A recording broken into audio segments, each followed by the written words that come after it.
it goes to about 4.4 trillion. 4.4 trillion. Yeah. So it's not easy. All right. So it's crossed over to 4.4. Yeah, once you bring the, normally the payment of principals, you don't count it as part of additional borrowing. But then that's why when you're budgeting, you normally leave it out.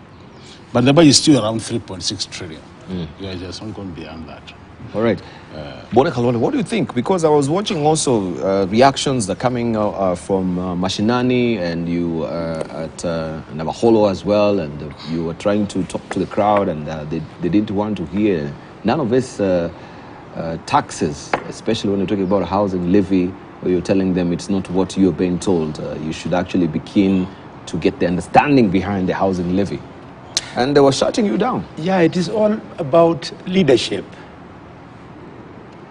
You cannot say you are a leader or claim leadership if you are not prepared to break new ground.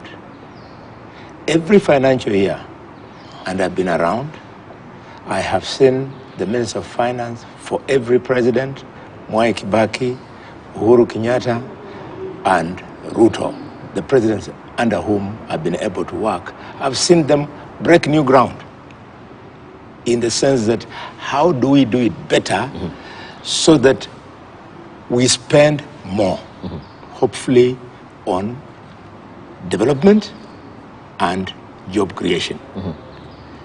As my brother has said, there's no shortcut. The government spends money, yes, and that money is not sourced from the president mortgaging his own life, selling his companies, selling his properties, but it is raised through two ways. You either impose tax or you borrow. That's all. And the moment you borrow, you go to a button which Kenyans today are not prepared to hear leaders pressing. Namely, they are saying the weight of the public debt is too heavy to bear. There are those who believe that Uhuru borrowed too much. So it's an area you're not going to rush into, although definitely government must go there. The second one is taxation. I have never, for the years I've had budget being read, I've never seen a year where imposition of budget was received with adulation. Members of the public always say, oh, the price on this has been raised, the price on that has been raised. And therefore, this kind of reaction we are hearing is perfectly in order, is perfectly normal. In fact, under the new constitution, Daktari, I take it as a public participation. The public is participating in the law of making the finance bill. So we should listen to them. It is up now to members of parliament to ensure that they are not speaking in public fora. They are not speaking in media stations like we are doing now, but they go and sit in committees of parliament to speak to each budget line so that it is seen to meet what I would call the irreducible two minimums. The first minimum is that budget must be seen to create jobs. And the second is that I hope that in this budget, we are going to spur manufacturing and specifically local production. But it really flies in the face of what the Kenya Association of Manufacturers have been decrying, that if this particular bill goes as it is right now, it will adversely affect manufacturing sector, and they will have no options but actually to lay off workers.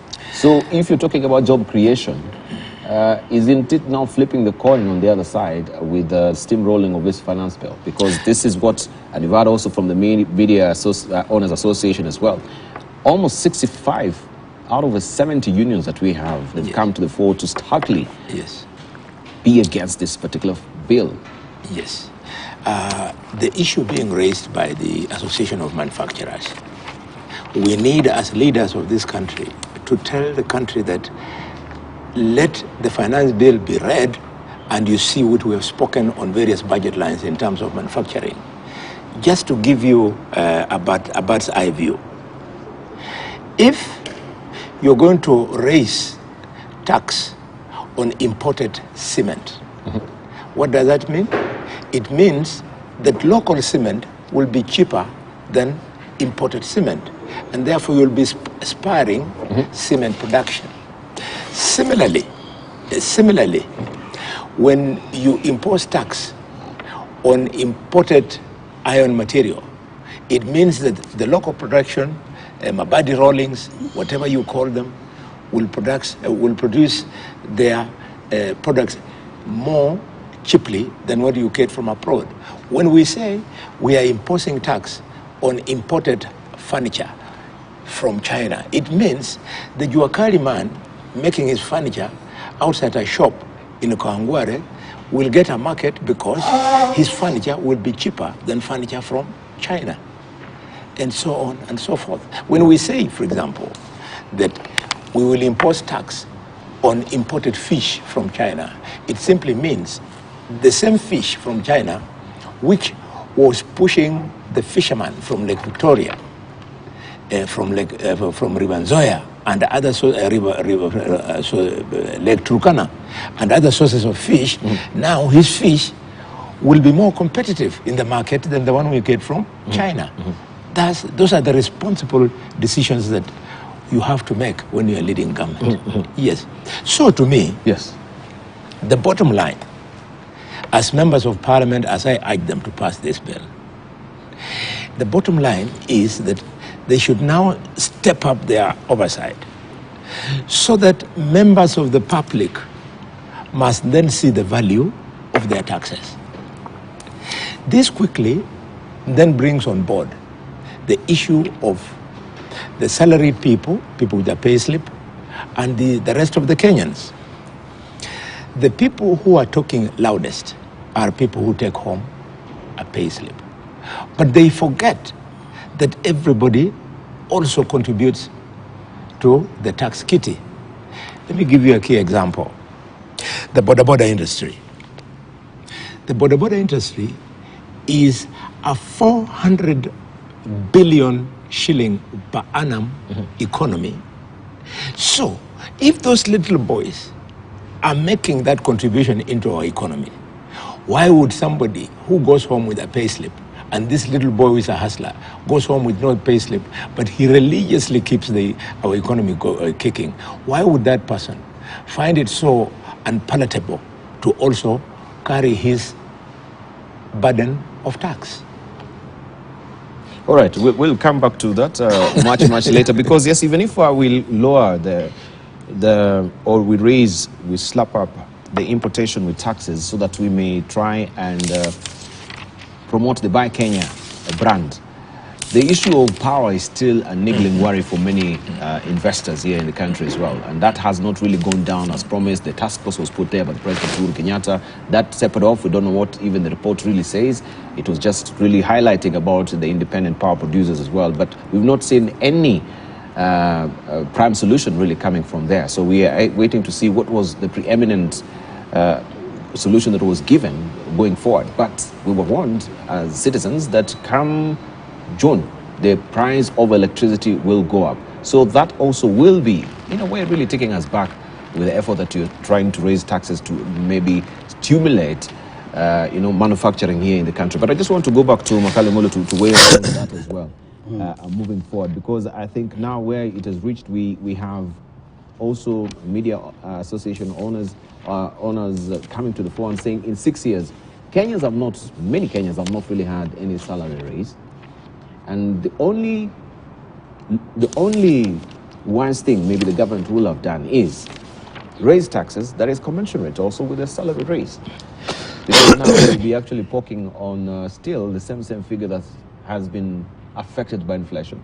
The 1,000 shillings that you have right now is not 1,000 shillings, but 500 shillings, according to how it's been eroded by the inflationary rate. The bulb,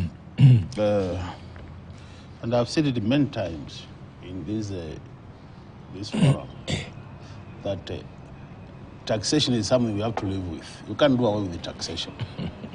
At the same time, taxation is what we call a good evil. Why is it a good evil? Because for you to be taxed, but at the end of the day, that taxation will be able to improve your lives in terms of infrastructural development, in terms of health sector development, and so many other things. But as Senator Khalwale says, people are taxed. Issues of taxation come annually. Every year, there's always a finance bill, which is discussed in Parliament, and which is discussed by also members of public. And more so now with the new Constitution 2010, it has become like mandatory that you must subject any bill in Parliament to public participation. So the question is, as you tax, there will always be reorganization, taxing this group more than the other group. This group will be more affected by taxation than this other group on an annual basis. And depending on how you organize your whole tax, the tax proposals, then you see how many people are complaining. Yeah. Many times what has happened is that a government will tend to tax more people who engage in what we call consumption is not necessary. That's why you see people talk about sin tax. So people will be taxed beer, will tax smoking, and then you see it's only a small group of people might complain.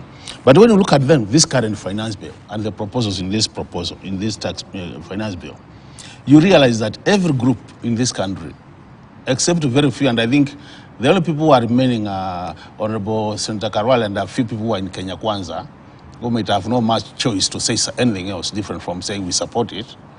But look, just do a listing of who is complaining. And you realize that the whole economy is complaining, almost every sector. Why are they complaining? Because they are saying, while taxation is a good evil, the thing is, after taxation, there is what we call disposable income. The income you remain with for you to be able to survive. What Kenyans are saying is some of the proposals in this tax bill, finance bill, there are some good proposals like what Senator Khalwale has mentioned, and there are quite a number, but there are about 3 or 4 whose impact at the end of the day will take away all the gains you'll have gained through the good proposals. So at the end of the day, if you are doing a simple accounting, the balance sheet will be negative. You'll have actually made people worse than they are today. And what makes the scenario even worse today is the economic situation we are in. Because when you look at the way this economy is performing in the bar, we all agree that this economy is not doing well.